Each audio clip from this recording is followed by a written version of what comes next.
Welcome to the Digital Marketing Insights podcast, brought to you by Brightside Digital.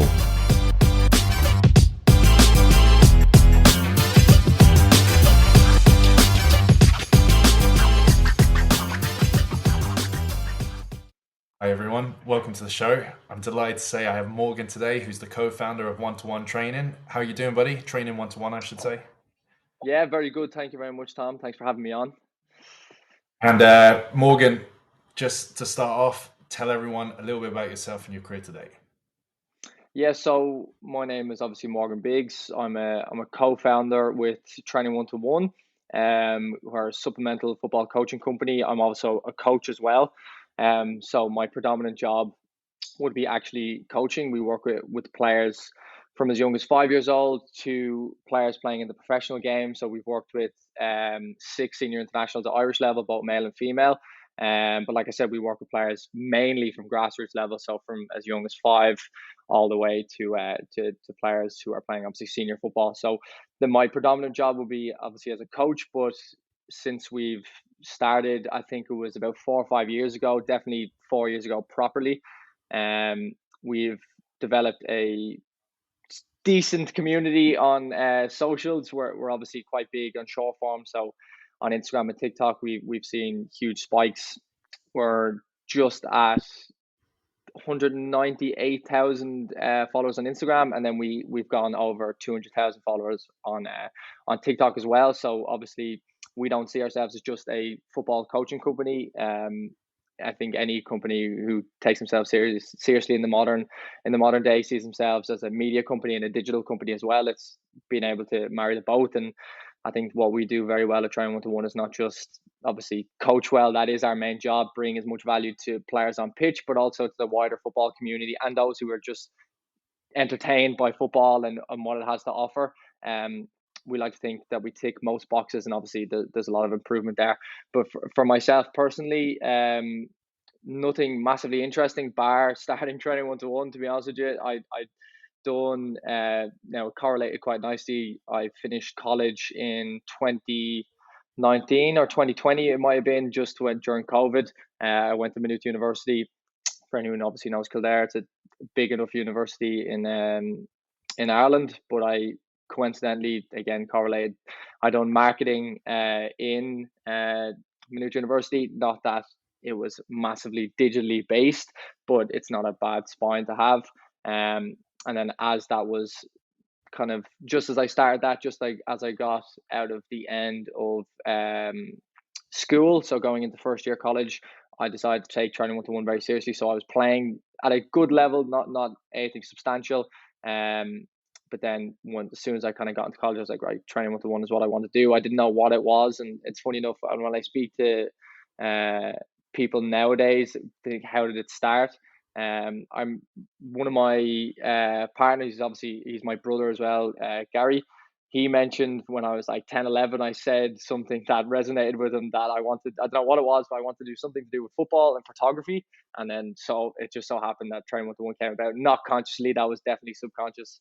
But it's just funny how these things work out. But yeah, that's the general overview of myself and kind of what Training121 is. And obviously before the call, we spoke about a couple of things, and obviously social media is clearly one of your biggest strengths. So do you mind telling us a little bit about your growth? Like obviously 200,000 following on 2 separate platforms is huge for an Irish market.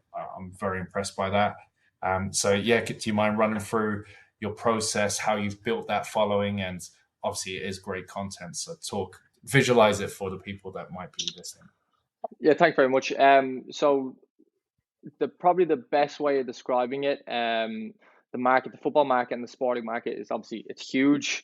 So we don't think there's any excuses to not hit as many people as possible, but we obviously relate it to also everything we make is organic. We've never like exported something from other videos or whatever. Sometimes we might include like a pro clip to heighten a coaching point or something like that. That's quite detailed football related, but we broadly divide it into 2 categories. So you're looking at educational, which is of course our coaching. People can watch it, and how we coach is obviously supplemental coaching. So it's very small details about football and techniques and different ways of breaking down technical exercises or whatever it might be. So that appeals greatly to players who want to pick up some information, coaches who maybe want to coach that way, or just parents getting an insight into like what their kid or player might be doing when they come into sessions. And then obviously entertainment as well is on the other side. So watching professional footballers hit top bins 10 times in a row, that's very entertaining. It's easy to watch. And then there's obviously some middle ground in there for like promotional stuff, and because we have obviously brand collaborations and so on and so forth. But to break our social down to two key areas, it's pretty much that on Instagram and on TikTok. But from a greater scale, when you look at what we produce and why I feel we're so good and effective, is that we're pretty much relentless. We post so frequently, probably more than the vast majority of not even football coaching companies or sporting companies, but just in general, anyone who has a small business, they might post once or twice a week. We quite aggressively post, but it's not the same thing every single day, so it becomes fairly how would you say, even liquid day by day. You're kind of picking up more information or getting entertained in a different way. And obviously, even now recently, we're like, we need to mix it up even a little bit more, so we're still in that learning process, although the following is good. Why that following came, to kind of go back to your question, we were producing good short form content for quite a while. Again, twice a day religiously on Instagram, 3 times a day on TikTok for 2020, obviously when TikTok had that organic reach. And we've seen decent growth. Definitely Instagram was a little bit slower, as you know yourself. It's harder to grow. We didn't have that organic reach that TikTok had. But since we were aggressively posting and constantly trying new things and learning new things and picking up what's working, what's trending, but making it our own and kind of sticking to Training121's values and beliefs, and we never would sway outside of that. When we were posting like that, and then the algorithm changed in Instagram, we seen a huge growth, because where we seen huge growth was on TikTok first. That's where we were like, wow, we can grow a substantial following here, and that took off to 100,000 quite quickly by like 2021. And then Instagram seen a crazy growth last June. So I think we're on 15,000 followers on Instagram, which is obviously it's great for a small business, but we weren't really happy with the consistent growth. And then all of a sudden, since we were posting so frequently and we got better really, really quickly, and we were feeding the algorithm, and when that Instagram algorithm slightly changed, it went through the roof. And we were getting up to like 2,000 followers a day consistently for about, I'd say, 3 months, 4 months, 5 months straight. And obviously that's dipped off a little bit now. I don't know. I'm sure anyone who's listening is probably somewhat in the social space, so they probably have seen that Reels are obviously still performing well, but not so much organically, because Instagram's kind of gone back to that the roots of wanting to push more photos and kind of carousel. So Reels from an organic reach point of view have dipped, and we've seen that as well. So it's just back in the fight now of finding what works, figure it out consistently. Yeah, really well said. Tons of value there, buddy. Obviously, you mentioned brands there for a second. Mhm. Lifestyle Sports, I see it's on some Yeah. of your gear and stuff. Is that an official partnership? I didn't get to read that somewhere. Yeah, so we work with Lifestyle Sports. So how that works is, we're down as an official media partner. So what we do is they will send us out X amount of boots or gear, whatever is out for that time. So the new Nike range or new Puma range are all in one. And we'll have a set amount of deliverables to make for them. So we're their in-house content creators, which is great. It was a great choice by them, and we love it. Like, our bread and butter is making football related content. So what we do is, we produce content for them and for their socials, again, short form, Instagram and TikTok. And we were recently on a shoot with them. I can't say too much about that, but there will be stuff that will come out, and that was kind of external to that. But obviously, Lifestyle are the forerunners for that. So hopefully some cool things will come out of that now over the next couple of weeks and months. But yeah, in general, that's how we operate. We produce a scary amount of football related content. Like I said, it's our bread and butter. We work with Stat Sports as well, another huge company, obviously in the football space. the biggest in terms of GPS tracking in the world, I would imagine. But obviously they're Irish based as well. Well, they're up north, so we've done multiple shoots with them. We've done social content with them, and then we obviously have once-off campaigns so they wouldn't exactly be official partnerships and so on. But like with Avamore Protein Milk, we've done some work with them, and there's other like smaller brands and so on. But to be honest, if the company aligns with us, like I said earlier, if it doesn't sway outside, doesn't matter how much money you're going to get, although it's very important for revenue, to use your, well, we say digital leverage. It's what we're good at. Our following's there, the target market's there. It's the perfect target market for anyone in the sports industry or the football industry, however you want to define it. But yeah, them external shoots are great, and they obviously provide a great opportunity to get some income. But to be associated with them brands, if you were to say that to me like a year and a half, 2 years, 3 years ago, saying you'd be working with lifestyle sports, stat sports casually week in, week out, it's a huge deal, and I probably don't even appreciate it enough now. But it's fantastic, and like I said, that there is so much there for people and for listeners watching it. If you are good at what you do in your market, in your niche, and you know how to dominate it and know what works for the audience, brands will come after you. You don't need to go searching for them. You're already in that space, and your following might not be massive, but the people you're hitting, the actual community, kind of speaks for itself. Yeah, really well said. And to talk about campaign work, is there any particular video or type of content? Maybe I'll split this into two parts. What you feel your most successful video or campaign was to date? And then the second part I'm going to ask you is there anything you've noticed now that's working really well on one of the platforms? So it wasn't exactly, I wouldn't say this is a campaign, but we're quite proud of how we identified very early on.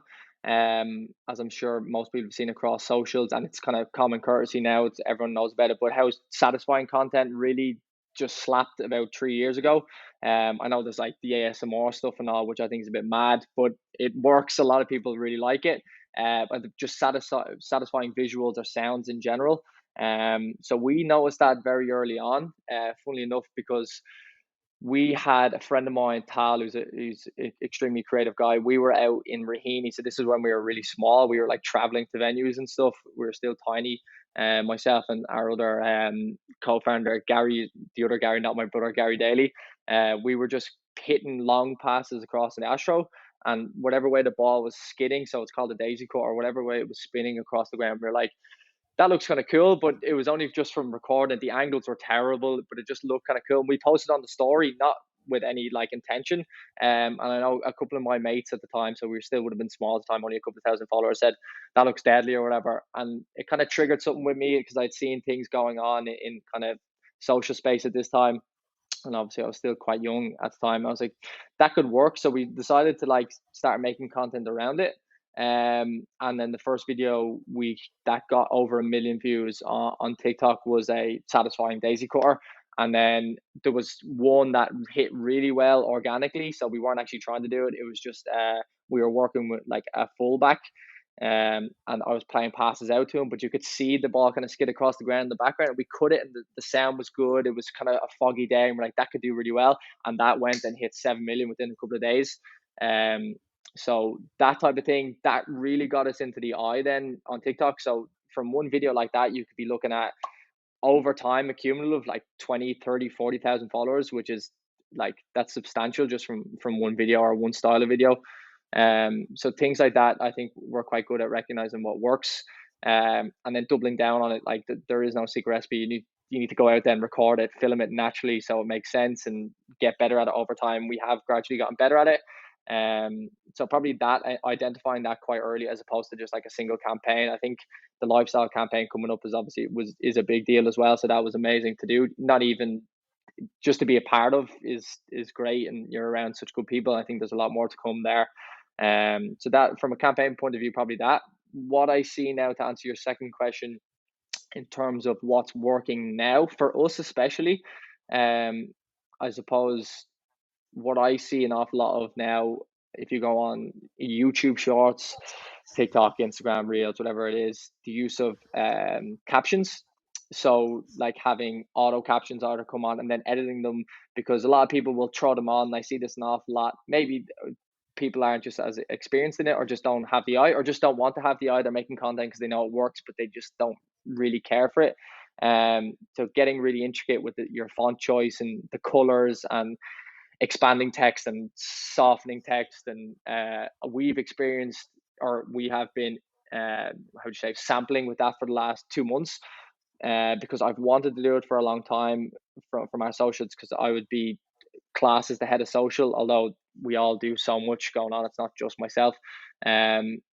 Where I was thinking that's something we probably need to start integrating, definitely for our podcast clips, because we have a Training121 podcast as well.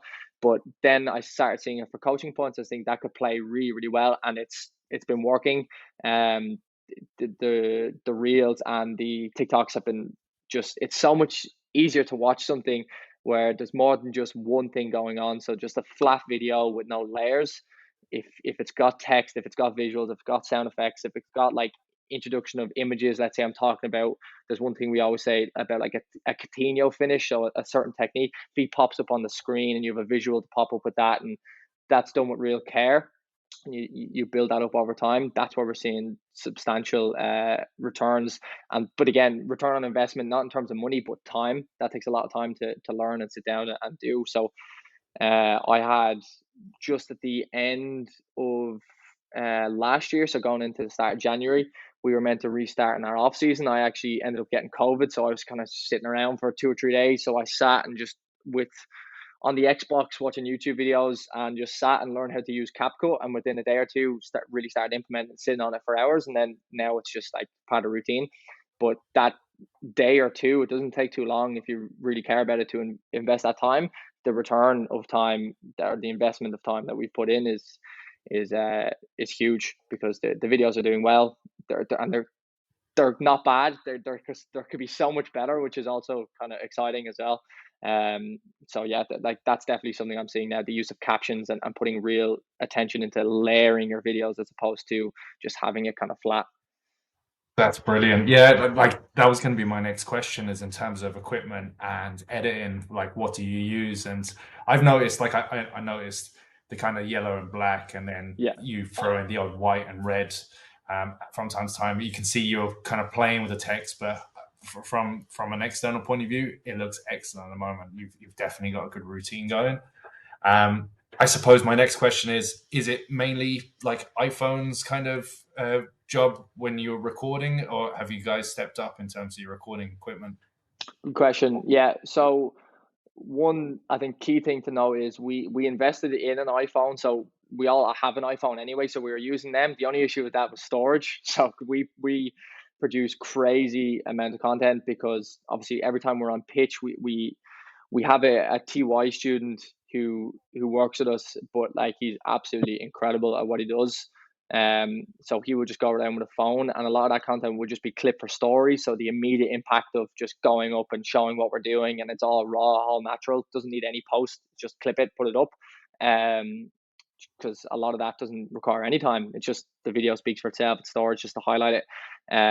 But then we invested in a content phone, we call it, just I think it was the iPhone 13 or whatever it was, and now we just use that all the time. Again, the storage issue that went up very quickly, so because I think we were abusing it a little bit, recording as much as we possibly could. But that, like an iPhone itself, for the vast majority of people, is pretty much all you need. Now we have a videographer as well who uses obviously really high quality camera equipment, mics. We use a Rode lavalier mic, or the Rode Go, I think it is. I think the name of it. And you just attach it. You can plug it straight into the camera, the transmitter, and just go straight into the camera. There's very little post needed in that as well. It just takes a little bit of investment. That's very important for us though, especially if we're doing coaching points and we're talking to players. It's very windy, it's rainy. You need to be able to pick up that audio. And then we use a drone quite a lot, but that would be mainly for shooting sessions. So for the visual of obviously the ball traveling a coaching point, you need to be able to kind of see everything. So for some YouTube videos, this is mainly for long form, is kind of what I'm describing here. It's mainly for long form. You'll have 2 or 3 cameras going, or 2 or 3 cameramen. Well, 2 is the max we'll have. And they kind of pick up a little bit of everything. But from that long form YouTube video, which might end up being 6 minutes long, we'll clip 15 reels from that, either from just the drone, just the camera, bit of both, marrying the two together. So we have quite a variety, but again, that took so much time to build. We started with iPhone, and to be honest, it's just still probably the best videos we produce on short form. Definitely TikTok, Instagram, Shorts, YouTube Shorts is done on an iPhone, and it's so goddamn simple. Some of them don't need any posts. Some of them need a little bit of like that text and so on. Definitely something I'd recommend for most small to even medium businesses, and even large scale probably use it as well, or something like this. And I'm sure everyone has seen it recently on TikTok, is CapCut. I've learned how to use it in the last while. I was using it anyway on phone, but it's more difficult on phone. I think for anyone who's not massively familiar with recording and post producing content, the phone layout for most things are good. They're very good for what they are, but to really like understand it, and it's just a much easier interface if you can get it on a laptop and sit down and do it. It just makes it slightly easier. I feel that anyway. But if you need to get in and get out very quickly, because I know time can be very limited, and it is for us, doing it and clipping it on phone is fine as well. But CapCut is fantastic. You have the auto captions there as well. So for anyone who goes and looks at the Training121 page, maybe after this, you'll see in our coaching points, or that's all done on CapCut, the auto captions, and then you can go and edit text by text if you'd like to, which we do obviously, because sometimes my accent, and definitely Gary Daly's accent, can be difficult to understand. So you have to go in and fix it. And the podcast, there's 4 or 5 different voices, and you need to kind of you just need to take a little bit of care of it, slow it down, and just get it correct. But CapCut's for free as well is absolutely undeniably probably the best investment of time. If you learn how to use it, there's no excuses if you want to be producing on social. Yeah, Really agree. I'd echo that massively. And let's talk about yourself for a second, Morgan. How do you go about finding new information or upskilling yourself? You mentioned YouTube already. Is there any other sources or websites or anything, any accounts you look at? Yeah, so this is actually something that I'm quite poor at. Is how I get my information is, if I just need exact information about something, I'll look it up on YouTube, or look up and try find an article or something about it. But a lot of where we kind of not even innovate, but just kind of learn new things, is just by watching other people. There's no one like massively specific. There probably should be, because we should be investing a lot of time in that. So like I said, this is kind of where we're a little bit poor, but we are constantly picking up little pieces of information. So one example might be, and again, he's on the total opposite spectrum of what we do content wise, but like you take a lot of small things from the likes of Mr. Beast, and just small ways of honing in on tiny little details and keeping attention. And there's one thing he always says that resonates with me, is like, pay attention to the retention. So who's actually watching it, why are they watching it, at what stage are they dipping, and so on and so forth. And that's really important in long form. But short form is where we're lucky enough to be naturally quite good at it, and our content suits it.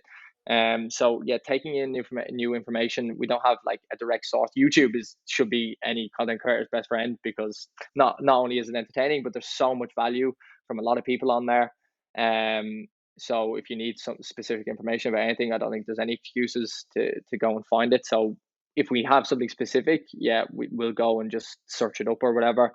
But there's no like exact place, or we always have a go to. And that's actually something we discussed not so long ago, looking at maybe like newsletters or something like that, email campaigns that people send you updates. So I might be not so familiar with it. So if anyone's watching this and wants to hit me up with some information, I'd really appreciate it. Just to get any social updates or content updates, or any like new things. Obviously, we're always open to it. Just time is also an issue. So YouTube is our best friend. Yeah, brilliant. Yeah, it's mine as well. Don't worry about that. And obviously, looking at the digital industry as a whole, is there anything that really excites you, that makes you think, okay, this is an area I'm keeping an eye on? Good question. This is very long term, and I don't think we'll see the fruits of it for a long time. But I think VR could be a big player in the football game, because we've seen things not only just like from content point of view, but even in our industry, there's the huge amount of the work we work on in supplementary football coaching is about perception and scanning and picking up information. And we know now there's a lot of VR stuff being like brought into that, which is very early doors now. I think in 4 or 5 years, or maybe even less, that'll be like an important part of training. So I think we will probably like to integrate into that. I think people are very unreceptive to things like that, very scared of innovation and new tech and so on. We kind of welcome it as long as it makes sense. So that would be very interesting. I think content around that then would be also 10 times more interesting as well, which would be cool. But again, I haven't done a massive amount of research on that, so that's not something that is hugely in our day-to-day conversation, but it could be long term. And then second thing is, obviously we produce a podcast. We release one a week, every Monday now. It was previously Saturdays, now we're going to Mondays. And we've made slight improvements and so on, but good Lord, there's so much scope there for us to really improve it. That's one place where we're lacking at the moment as well. We need a lot of work in there. So that excites me just personally, that there could be so much for us to do in that podcast space. And then guests as well. We've got incredible access to not even just footballers. So we have a lot of pro footballers obviously on our roster and people we know in the game. But even outside that, we know some really cool people that just their conversations and stories would be great to hear. And we haven't brought any guests on at all yet, bar our own staff. So we like to do staff interviews. We hire someone, integrate them into the conversation, let our community know who they are, and they can listen and hear about their stories and so on. We think that's kind of cool. But other than that, now I'd say in the next couple of days we're going to have a huge meeting about what is the podcast, how are we going to grow it, and I think the best thing to do is to get top guests on and interesting people on. They don't even need to be big names, but interesting people, because 50 views with 50 people who really care about what's listening is more important than getting 100,000 views, although that would be great. But if someone's just going to listen for the sake of a name and then not stay and stick, then there's no real point. So it's about, again, I'm probably repeating myself, but just bringing value to the audience, to the consumer. That is the most important thing. And if that so happens to correlate with getting views up and getting more subscribers and more followers, well, we'll take it, absolutely. But the value is the most important. Love it, Morgan. Yeah, great advice. And we might talk a little bit off air on that area as well. But obviously, looking at yourself, we just have to finish up the show, at which I always ask this question to end it, which is, if you could bottle up one personality trait you have yourself that you could pass on to others, Morgan, what makes you great? Ooh, good question. There's definitely one thing that is huge among all Training 121, so not just myself, but is the idea of just constantly being proactive. So proactivity, we say it obviously in our coaching as well, players being proactive as opposed to reactive the whole time. But being proactive, whether that's on a social scale by just constantly feeding the meter, feeding the content, getting it out there, trying new things, making and failing earlier than everyone else, that's really important. But just proactive in general, getting onto calls early, being at things early, just doing the really controllable things really goddamn well. That's so important, and I think people forget that in football and also social, and then in life as well. Like, I'm not old and wise, I'm still quite young, I would say, in years wise. But one thing that's stood to me since I've started is, if you're proactive, you're giving yourself more of a chance to get things right. And like that, failing early is good. It means you can quickly get back up to speed. So yeah, being proactive. I don't know how people function without being proactive, to be honest with you. That's just my internal thoughts, but I know it suits other people. It obviously depends on the industry and the type of person. You can't force someone to be whoever they are, but being proactive is probably the most important thing in my life. Yeah, definitely. That's it. Morgan, if people want to reach out to you or find out more about Training 121, how can they find you guys and how they can find you? Yeah, so for myself personally, I'm not big on socials myself. I don't like to push anything personally, but obviously on LinkedIn is probably the most professional place where everyone sends everyone, isn't it? So Morgan Biggs on LinkedIn, nothing complex. I'm obviously open to conversations all the time, whatever it might be. If anyone has any questions for me, although I will probably have more questions for the majority of people who would reach out to me. So yeah, for myself personally on LinkedIn, you can hit me up, no problem at all, Morgan Biggs. And then for Training 121, if you look it up pretty much on any social platform, you should see it. On Instagram, it's training1.2.1. Someone with 4 followers says Training 121. We've tried to text them, but that's a whole different story. So yeah, and then TikTok is just at Training 121, YouTube at Training 121, LinkedIn at Training121. And then if you want to check out our podcast, that's on Spotify, Apple Podcasts, YouTube. The visuals on YouTube as well. So just the Training121 podcast. It's under the Training121 YouTube page anyway. And as always, if someone's looking for actual sessions, we're starting a new branch now in Dublin, in Blanchardstown from April 7th, which is great. It's really exciting to expand a little bit, get into that Dublin market. There's so many players there that we know we can bring value to, and we work out of Selbridge and Kilcock in Kildare at the moment, and hopefully over time we're going to look to expand further and further and further. So if anyone has any questions related to our socials, wants to get involved, so happens to be a player, so happens to have a kid that wants to do extra sessions, never hesitate to make contact. Love it. Thanks so much for being on the show, Morgan, and thanks everyone for listening, watching, everything. Thank you very much, Tom. I really do appreciate the time.